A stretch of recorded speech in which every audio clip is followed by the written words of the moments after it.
syllabes.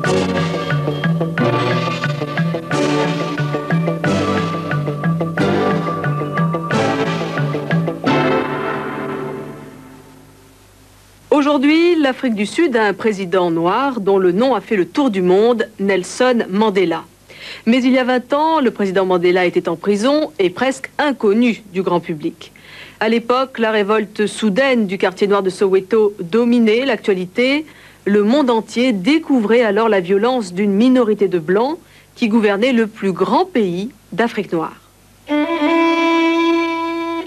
L'Afrique du Sud est depuis 1948 gouvernée par le Parti nationaliste, principal représentant des Blancs. Ces derniers, bien que largement minoritaires dans ce pays, détiennent tous les pouvoirs. Le programme du Parti nationaliste repose sur l'apartheid, qui, en afrikaans, la langue des colons blancs, signifie séparation. Qu'est-ce que l'apartheid? Un système complexe basé sur une classification des races et qui finalement aboutit à une ségrégation stricte entre blancs et non-blancs. La population est divisée en 3 races, blanches, métisses et indigènes, c'est-à-dire noires, qui elles seules représentent 80% de la population. La classification s'établit en fonction de critères physiques, comme la couleur de peau ou les cheveux.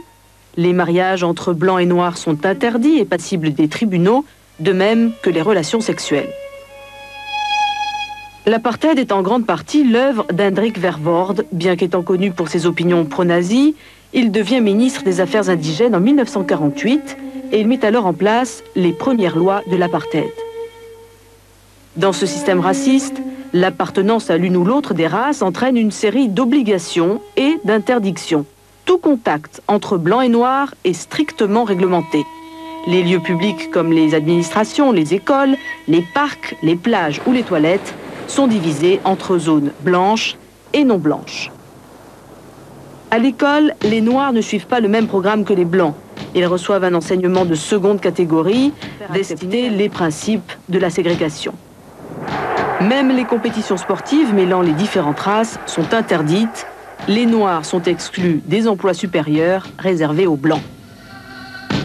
Cette ségrégation qui vise à fournir à l'industrie blanche une main-d'œuvre bon marché et abondante s'accompagne d'une ségrégation géographique. Les Noirs doivent résider dans des zones spéciales situées dans la périphérie des villes blanches et baptisées townships. Leur présence dans les villes blanches est limitée à 72 heures. Le plus grand des townships sud-africains compte 2 millions d'habitants. Il est situé à 20 km au sud-ouest de Johannesburg. C'est pourquoi on l'appelle South West Township, en abrégé Soweto. C'est là que va se jouer l'avenir de l'Afrique du Sud. Traités comme des citoyens de seconde zone dans leur propre pays, les Noirs ont recours à la violence.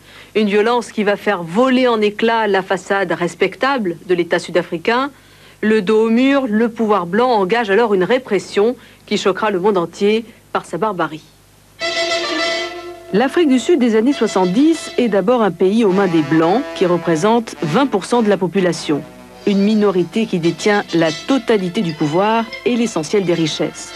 Le revenu moyen des Blancs est alors de 5 200 $ par an contre 480 $ pour les Noirs. Avec l'apartheid et sa codification méticuleuse des races, les Noirs n'ont aucun droit, ni droit de vote, ni droit civique. Le régime sud-africain est en fait une véritable dictature. Ainsi, la police peut décider d'arrêter et de mettre au secret pendant 90 jours reconductibles toute personne soupçonnée d'exercer des activités subversives. C'est dans ce contexte qu'au début de l'année 1976, le gouvernement sud-africain prend une décision en apparence très anodine. Il impose l'utilisation de la langue afrikaans à l'école et à l'université. Cette décision déclenche une vague de protestations dans la communauté noire, habituée, elle, à l'anglais. Pourquoi? Parce que l'afrikaans est la langue fétiche des Blancs les plus conservateurs. La langue des afrikaners, les colons d'origine hollandaise, qui furent les premiers à s'établir en Afrique du Sud. Des manifestations ont lieu dans plusieurs écoles et universités noires. La police ouvre le feu sur l'une d'entre elles et tue un jeune écolier noir de 13 ans. C'est l'étincelle qui va mettre le feu à la poudrière des townships. Des émeutes éclatent dans plus de 160 cités noires et métisses. À Johannesburg, les ouvriers noirs se mettent en grève et une manifestation de 20 000 noirs part de Soweto en direction de la ville blanche. L'état d'urgence est décrété, la répression fait officiellement 176 morts, mais en réalité plus de 500 et des milliers de blessés. Les arrestations et détentions arbitraires se comptent par centaines. Le leader des étudiants noirs, Steve Biko, est arrêté et torturé. Il meurt en prison de la suite de ses blessures. Pour la première fois, le pouvoir cède à la panique. Le ministre de la Défense déclare « Notre pays peut s'attendre à une guerre terroriste ». La peur s'empare d'une partie de la population blanche. Le service militaire des Blancs est porté à 2 ans et le budget de l'armée augmenté de 30%. Avec Soweto, la violence de masse a fait brusquement irruption dans le système de l'apartheid.